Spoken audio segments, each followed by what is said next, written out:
They say home is where the heart is. Now, dependent upon your upbringing, it may be seen as a good thing to stay in your hometown because you have that deep connection with those people. You've grown up there. You've made a name for yourself. You've become that positive person. You've become the face of the community. Or you've been complacent in doing whatever it is that you see fit for yourself to do. A lot of cases are like that, but in other cases where you grow up in that town and all you're told is that you've never been anything and you'll never be anything. You've never been shit, you won't be shit. You decide of your own volition to move on, to do bigger and better things on your own in a different area. Whether it's a fly-by-night decision to go to some place off a whim, or you do deep research. You leave, much like how the Colts did in Baltimore. And you go somewhere. You just go. You don't care what the outcome is. Anywhere is better than this hellhole. This is very relatable in the case of the Suicideboys. Scrim started off working in furniture and selling drugs, and he was just flying pretty much on autopilot. He wasn't doing a whole lot. Then he decided to take all this money that he had at the time and purchase a MacBook and start working on beats, and he felt like he had a knack for it. After a while, he started making mixtapes, sort of like DJ Drama, as he would reflect upon in his interviews that he's done. And then things started getting better and better, and then he decided to start making music for himself. He's done a couple solo songs here and there before the Suicideboys was founded, but as everyone knows, they're more popular now as a duo. Now, for Ruby was involved with a lot of indie punk bands, and he saw them to be somewhat of his home. Now, he was influenced by hip-hop, but he was more or less the old school kind of appeal to hip-hop.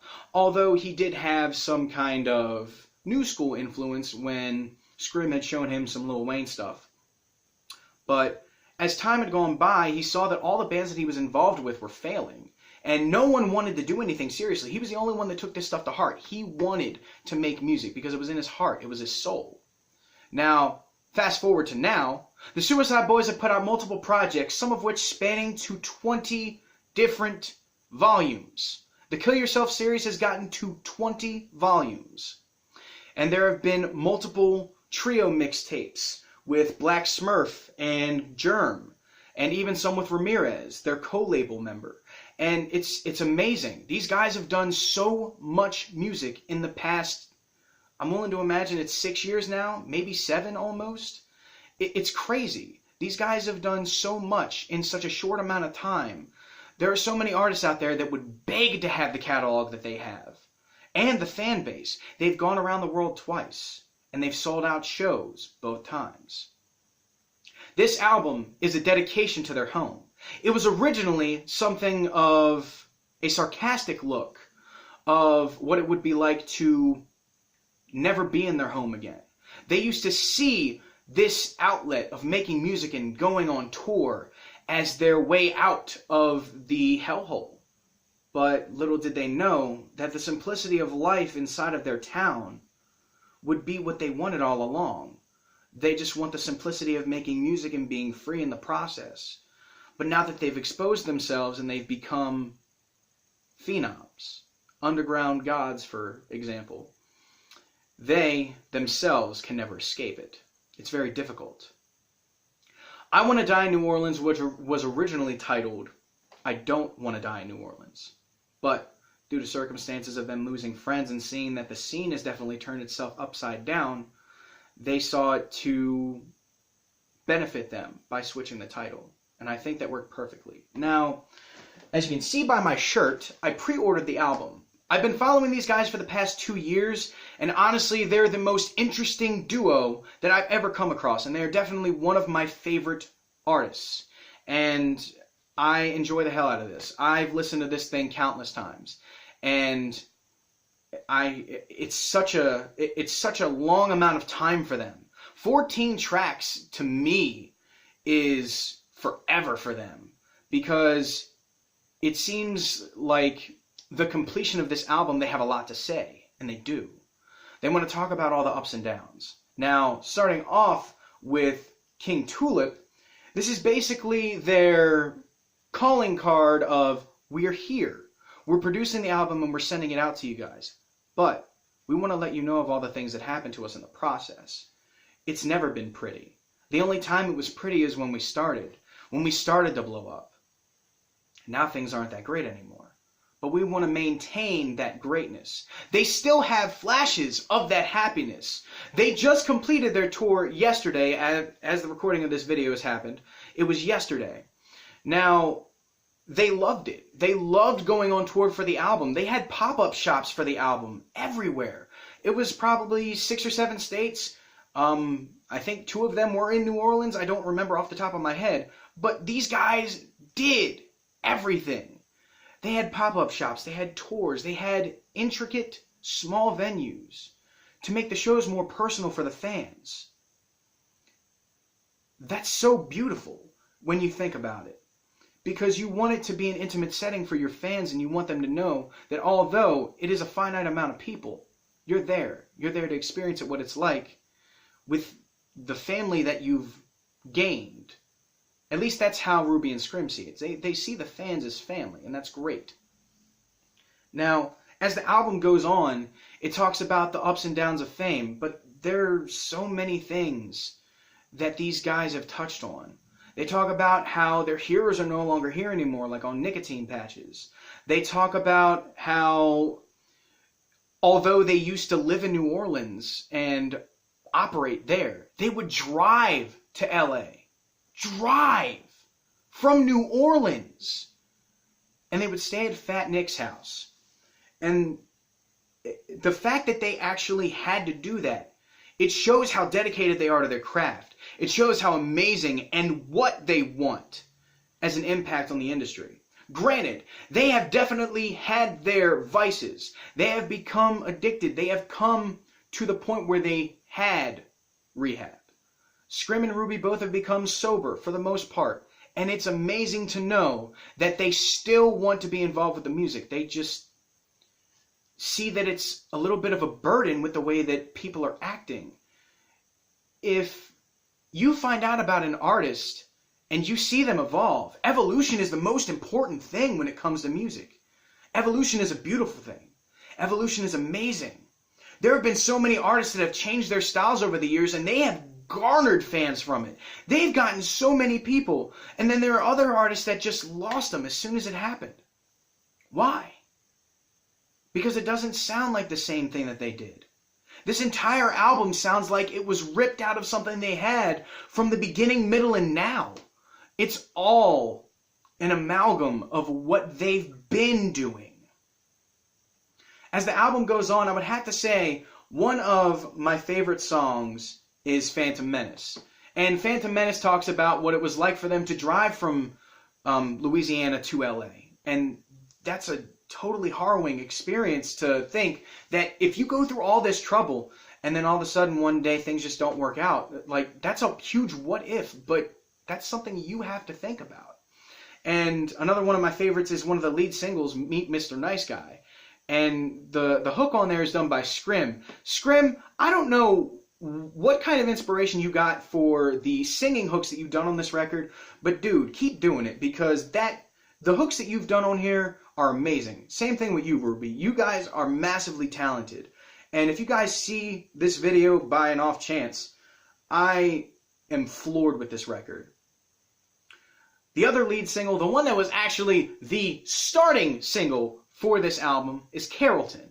And this is a 50-50 split of Ruby and Scrim on the track, and they are just destroying it.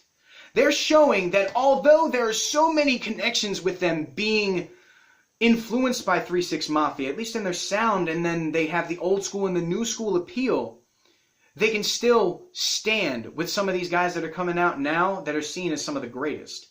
And they can actually stand with 99% of the rappers that are coming out of the South like they are garbage.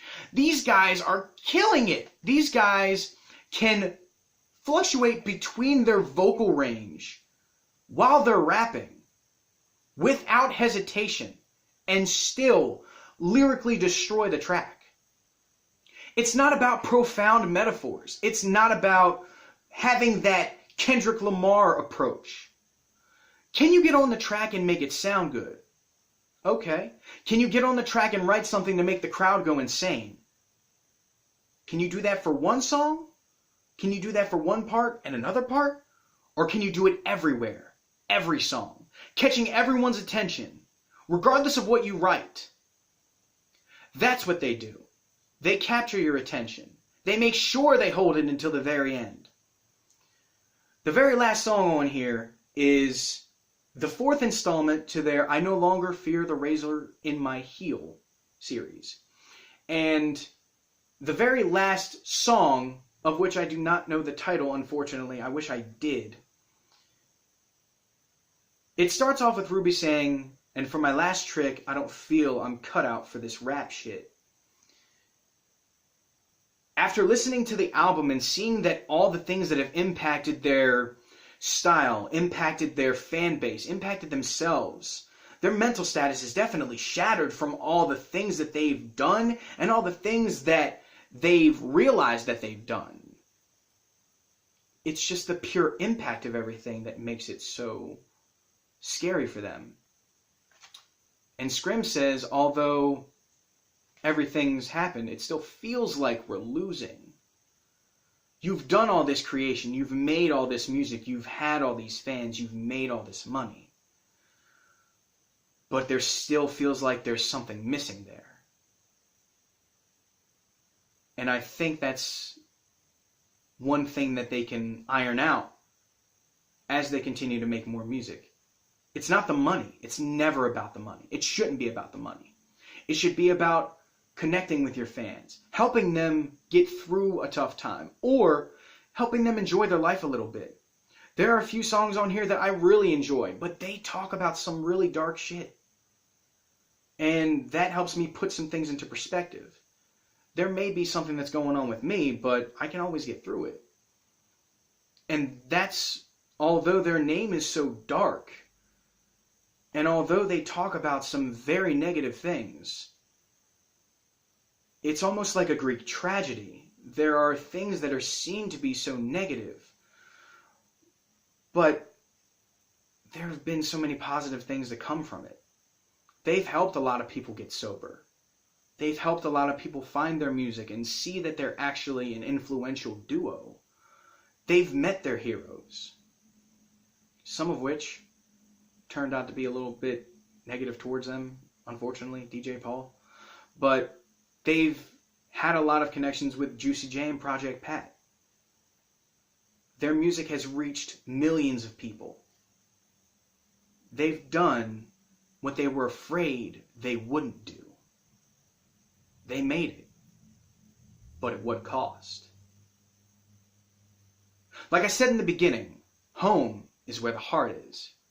And depending upon your upbringing, it could influence how you approach the situation. I think that's all I have to say for this album. I enjoyed the hell out of it. I highly recommend you guys listen to it.